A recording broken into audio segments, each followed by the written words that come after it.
Glorious coaching centre के YouTube channel पर एक बार आपका फिर स्वागत है। मैं आपका मित्र ताज। आज हम एक क्वेश्चन के साथ हाजिर हुए हैं, जिसमें इस बार बिहार बोर्ड में 2020 में बिहार बोर्ड में क्वेश्चन पूछा गया था कि द्विघात समीकरण से ही था क्वेश्चन। अब वो समीकरण को आप द्विघात सूत्र से हल करेंगे। इसे प्रीवियस क्लास में हमने द्विघात समीकरण के उसके द्विघात सूत्र को भी ज्ञात किया था। आपको अगर आपने उस वीडियो हमारे नहीं देखे हैं तो आप प्ले लिस्ट में जाएंगे और सबसे पहले हमारे वीडियो को देखेंगे, ताकि आपको द्विघात समीकरण की जो सूत्र है उससे भी आप पूर्ण रूप से अवगत हो जाइएगा। तो आज हम बात करने वाले क्वेश्चन लिए हैं, इसमें द्विघात सूत्र का प्रयोग करके और द्विघात समीकरण को हल करना है। तो द्विघात सूत्र आखिर क्या होता है ना, इसे हमने आपको इससे प्रीवियस क्लास में ही बता दिए हैं, लेकिन हम उसको पुनरावृत्ति कर देंगे ताकि आप उसको बेहतर ढंग से फिर से समझ पाए।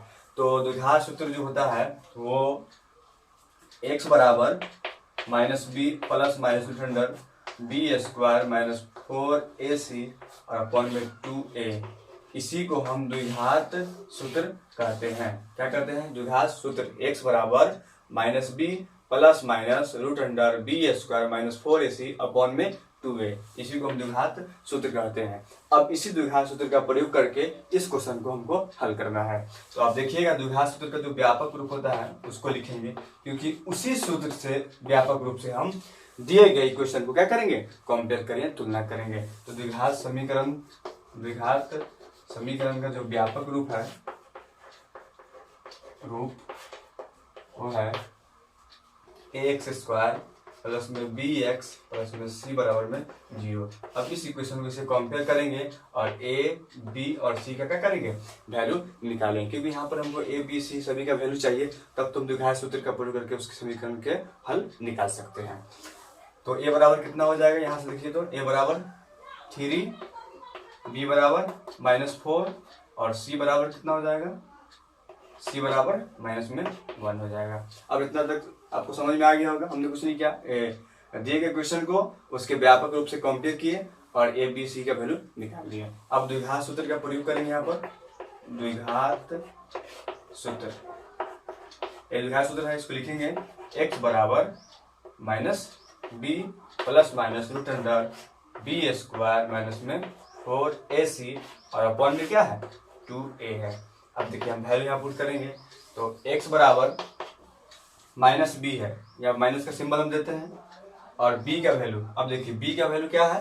-4 है। लिख रहे हैं आपको b का वैल्यू कितना है? -4। यहाँ माइनस में हम 4 रखेंगे। फिर क्या है? प्लस माइनस है, प्लस माइनस रूट अंडर में b स्क्वायर, यानी b का वैल्यू कितना है? -4, यानी -4 का स्क्वायर, और फिर माइनस है ना, फॉर्मूला माइनस, इसका 4 इंटू a का वैल्यू कितना है? 3, यानी इंटू में गुने में 3, और फिर c का वैल्यू कितना है? -1, यहाँ माइनस में क्या लिखेंगे? 1 लिखेंगे, और अपॉन में क्या है? 2a, यानी 2 इंटू a का वैल्यू कितना है? 3, तो a का वैल्यू कितना होगा? यहाँ पर 3 होगा। ठीक है, यानी जो फॉर्मूला था उस फॉर्मूला में जिसके वैल्यू डालना था a, b, c, हमने सब उसके अपने जगह पर डाल दिया। अब इसी को आगे बढ़ाएंगे। अब देखिए, यहाँ पर ये माइनस है, ये माइनस है, माइनस इंटू माइनस क्या होगा? प्लस, तो यानी प्लस में 4 हो गया, अब प्लस माइनस रूट अंडर। अब देखिए, यहाँ पर -4 का स्क्वायर है। किसी भी संख्या पर अगर माइनस लगा हो, ऋणात्मक लगा हो, अगर उस पर हम स्क्वायर करते हैं, स्क्वायर करने का मतलब हुआ कि उस पर सम पावर करते हैं। 2 का मतलब स्क्वायर, 3 का तो क्यूब हो जाएगा। अगर माइनस सिंबल लगा हो, अगर उस पर हम सम संख्या का पावर देते हैं, सम संख्या का मतलब 2, 4, 6, 8, 10 जो 2 से डिवाइड हो जाए वो सम संख्या होते हैं। अगर उसका पावर देते हैं तो वो जो चिन्ह होगा इसका वो क्या हो जाएगा? धनात्मक हो जाएगा। क्या हो जाएगा? धनात्मक हो जाएगा। यद्यपि अगर इस पर विषम संख्या होते हैं 3, 5, 7, तो ये क्या होंगे? ऋणात्मक होंगे। तो यहाँ पर क्या है? प्लस है, प्लस माइनस है, और साइन इस पर पावर कितना है? सम संख्या 2 है, इसलिए क्या हो जाएगा? ये प्लस हो जाएगा, यानी प्लस में अब 4 का स्क्वायर क्या होगा? 16। अब देखिए 16 हो गया। अब यहाँ पर देखेंगे -4 इंटू 3 -1, तो माइनस यहाँ पर भी है, माइनस यहाँ पर, माइनस माइनस क्या होगा? प्लस हो जाएगा, यानी प्लस हो जाएगा। ठीक है, अब देखिए यहाँ पर 4 3 जा 12, और अपॉन में क्या है? 2 इंटू 3, यानी 2 3 जा 6। अब इतना समझ में कोई दिक्कत नहीं। अब आगे बढ़ते हैं। ये 4 प्लस माइनस रूट अंडर, अब यहाँ पर देखिएगा ये दोनों को ऐड करना होगा, तो ऐड करने कितना हो जाएगा? 28, और अपॉन में कितना है? 6। ठीक है, अब इसको आगे बढ़ाते हैं, यानी 4 प्लस माइनस रूट अंडर, अब यहाँ पर ध्यान दीजिए इसको, ये 28 है। अब 28 को हम प्राइम फैक्टर के रूप में चेंज करेंगे ताकि अगर इसका वर्ग होगा रूट होगा तो वो क्या होगा बाहर, यहाँ इससे रूट से बाहर आएगा। तो इसको अगर हम तोड़ेंगे तो 7 4 से कितना होगा 28 हो जाएगा अपॉन में 6। अब यहाँ से देखिए 7 तो बाहर नहीं आ पाएगा, रूट से बाहर क्यों नहीं आएगा, क्योंकि 7 का पेयर नहीं है और इसका रूट भी नहीं होता है। और यहाँ पर देखिए 4 जो है, 4 का रूट कितना होगा 2 होगा, अगर 2 पर स्क्वायर करते कितना होगा 4, तो यहाँ से 2 निकल जाएगा क्या, तो ये 4 प्लस माइनस रूट अंडर, अब रूट से ये 4 बाहर निकला तो 4 बाहर नहीं आएगा बल्कि 2 आएगा, क्योंकि 2 का स्क्वायर कितना होता है 4, तो 2 बाहर आएगा और रूट में कितना होगा 7 अपॉन में 6। अब देखिए यहाँ तक आपको समझ में आ गया होगा।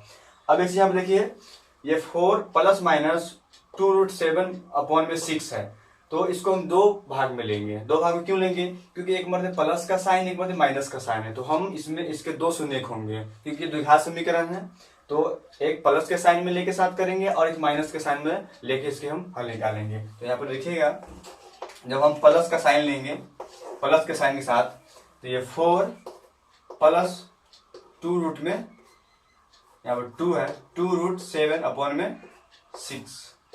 अब यहाँ पर देखिए जब हम प्लस का साइन लिए, अब यहाँ पर देखिए आप देख सकते हैं 4 प्लस 2√7 अपॉन में 6 है, तो ये दोनों में कॉमन देख रहे हैं, कॉमन कितना आ रहा है 2, तो यहाँ से 2 हम कॉमन ले लेंगे, तो 2 कॉमन लेंगे तो क्या होगा, जब 2 कॉमन लेंगे तो 2 2 4 2 और प्लस में यहाँ से 2 तो हम कॉमन ले चुके हैं, तो सिर्फ बचा रूट में 7 और अपॉन में 6, ठीक है, तो 2 3 6, तो कितना हो गया यहाँ पर से 2 प्लस √7 और अपॉन में 3 हुआ, ठीक है। x बराबर प्लस पर लेने पर इतना आ गया। अगर हम माइनस लेंगे तो क्या होगा, सिर्फ परिवर्तन क्या आएगा, ये सिंबल में परिवर्तन आएगा। जब हम माइनस लेंगे तो सिर्फ इसके सिंबल यानी यहाँ पर साइन में परिवर्तन आएगा और कुछ परिवर्तन नहीं होगा, ठीक है। तो क्या हो जाएगा, अगर x बराबर 2 माइनस √7 अपॉन में 3, यानी ये हल निकला और एक हल ये निकला, क्योंकि द्विघात समीकरण इसके दो हल हुए। एक हल हो गया जब प्लस साइन लेंगे तो 2 प्लस रूट में 7 अपॉन में 3, और जब माइनस में लेंगे तो 2 माइनस √7 अपॉन में 3, ये मेरा इक्वेशन हो जाएगा। और इससे संबंधित बहुत सारे क्वेश्चन आपके बुक में होंगे, आप तमाम क्वेश्चन को इसी बेसिस पर इसी फार्मूला को लगा के इसी प्रकार से हल करके आप निकाल सकते हैं। Thank you for watching this.